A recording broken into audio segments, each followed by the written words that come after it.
Russia Ukraine యుద్ధానికి సంబంధించి యుద్ధం ఎలా ఆపాలి అనే దాని మీద రష్యా అధ్యక్షుడు పుతిన్ మరియు అమెరికా అధ్యక్షుడు డొనాల్డ్ ట్రంప్ రీసెంట్గా అలాస్కాలో కలిసిన విషయం మనందరికి తెలిసిందే.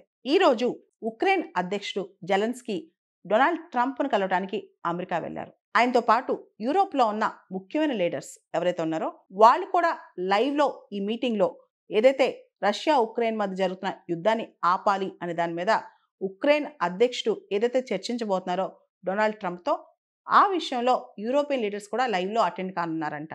అసలు ఇక్కడ పుతిన్ మరియు డొనాల్డ్ ట్రంప్ మీటింగ్ తర్వాత సీజ్ ఫైర్ అన్న విషయం డొనాల్డ్ ట్రంప్ మాట్లాడలేదు, ఎండ్ ఆఫ్ ద వార్ అంటున్నారనమాట. అసలు ఇక్కడ మనం అర్థం చేసుకోవాల్సింది సీజ్ ఫైర్కి పీస్ అగ్రిమెంట్కి డిఫరెన్స్ ఏంటి. ఉక్రెయిన్ సీజ్ ఫైర్ అడుగుతుంటే రష్యా మాత్రం పీస్ అగ్రిమెంట్ అడుగుతుంది. దానికి దీనికి తేడా ఏంటి? మరి ఉక్రెయిన్ ఎందుకు సీజ్ ఫైర్ మాత్రమే అడుగుతుంది? ఉక్రెయిన్ ఎందుకు కొన్ని కన్సెషన్స్ రష్యాకి ఇవ్వట్లేదు? ఇదే పెద్ద ప్రశ్న అనమాట. ఆల్రెడీ 20% ఆఫ్ ఉక్రెయిన్ టెరిటరీ అంటే 20%, 1/5 of the Ukraine territory Russia occupy చేసుకుంది.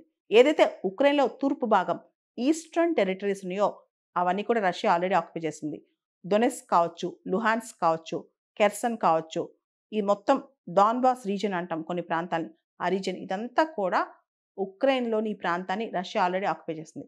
ఇప్పుడు రష్యాకి ఏం కావాలంటే ఈ టెరిటరీస్ పర్మనెంట్గా రష్యాకి కావాలి. ఇది రష్యా కోరిక అనమాట. అయితే ఉక్రెయిన్ ఇది ఇచ్చే ఆలోచన లేదు రష్యాకి. జెలెన్స్కీ ఏం అడుగుతున్నారంటే సీజ్ ఫైర్. సీజ్ ఫైర్ అంటే టెంపరరీ ఎండింగ్ ఆఫ్ హాస్టిలిటీస్, తాత్కాలికంగా ఆ యుద్ధాన్ని టెంపరరీగా ఆపటం అనమాట. దీనిలో root cause of the conflict, ఏదైతే కాన్ఫ్లిక్ట్లో రూట్ కాజ్ ఉందో దాన్ని ఎండ్ ఉండదు, దాని సొల్యూషన్ ఉండదు. అదేవిధంగా జెలెన్స్కీ ఎవరైతే ఉక్రెయిన్ ప్రెసిడెంట్ ఉన్నారో ఆయనకి రష్యాకి టెరిటరీస్ ఇవ్వడం ఇష్టం లేదు. ఇవన్నీ ఉక్రెయిన్ టెరిటరీస్ రష్యా ఆక్యుపై చేస్తుంది కాబట్టి మేము ఇవ్వం అని చెప్పి ఈయన ఆలోచన అనమాట. సీజ్ ఫైర్ తర్వాత నెక్స్ట్ లెవెల్లో నెగోషియేషన్స్ చేసుకోవచ్చు, ఇమీడియట్గా సీజ్ ఫైర్కి మేము ఒప్పుకుంటాం అని చెప్పి జెలెన్స్కీ అంటున్నారు. అయితే రష్యా అధ్యక్షుడు పుతిన్ మాత్రం తాను ఆక్యుపై చేసిన టెరిటరీస్ ఏవైతే ఉన్నాయో ఉక్రెయిన్లో అవన్నీ తనకు కావాలి, సీజ్ ఫైర్ తనకు వద్దు, తనకు ఓన్లీ పర్మనెంట్గా ఒక అగ్రిమెంట్ కావాలి. దానిలో ఉక్రెయిన్కి సంబంధించిన ఏదైతే టెరిటరీస్ ఆక్యుపై చేశారో అవన్నీ కావాలి. దాంతోపాటు ఈ చుట్టుపక్కల ప్రాంతాలు ఏవి నేటోలో జాయిన్ అవ్వకూడదు. అండ్ ఒకవేళ కనుక రష్యా అనుకున్నట్లు ఈ శాంతి ఒప్పందం peace agreement end of the war అయితే కనుక ఇప్పటివరకు రష్యా పైన చాలా ఆంక్షలు ఉన్నాయి. ఉదాహరణకి రష్యాని స్విఫ్ట్ మెకానిజం నుంచి తొలగించారు. అదేవిధంగా రష్యా నుంచి చాలామంది ఆయిల్ కొనుక్కోవట్లేదు. ఇలా చాలా శాంక్షన్స్ ఉన్నాయి. వీటన్నిటి నుంచి కూడా రష్యా ఇమ్యూన్ అయిపోద్ది అనమాట. అంటే రష్యా బయటకు వచ్చేస్తుంది అనమాట. దాంతో రష్యాకి మళ్ళీ అథారిటీ వచ్చేసి డబ్బులు వచ్చేస్తాయి.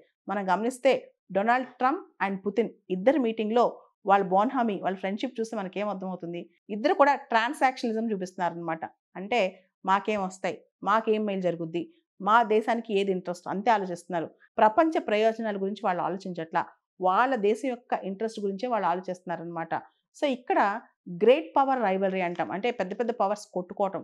ఇప్పుడు గ్రేట్ పవర్ రైవలరీ కాదు, గ్రేట్ పవర్ కన్సెప్ట్లోకి వచ్చేసాం అనమాట. అంటే పెద్ద పెద్ద పవర్స్ వాళ్ళ పొజిషన్ సెక్యూర్ చేసి వాళ్ళ ప్రయోజనాలు మాత్రమే చూసుకుంటాయి అనమాట. కాబట్టి ఎప్పుడైనా గమనిస్తే కనుక రష్యా ముందు ఉక్రెయిన్ చాలా చిన్న దేశం.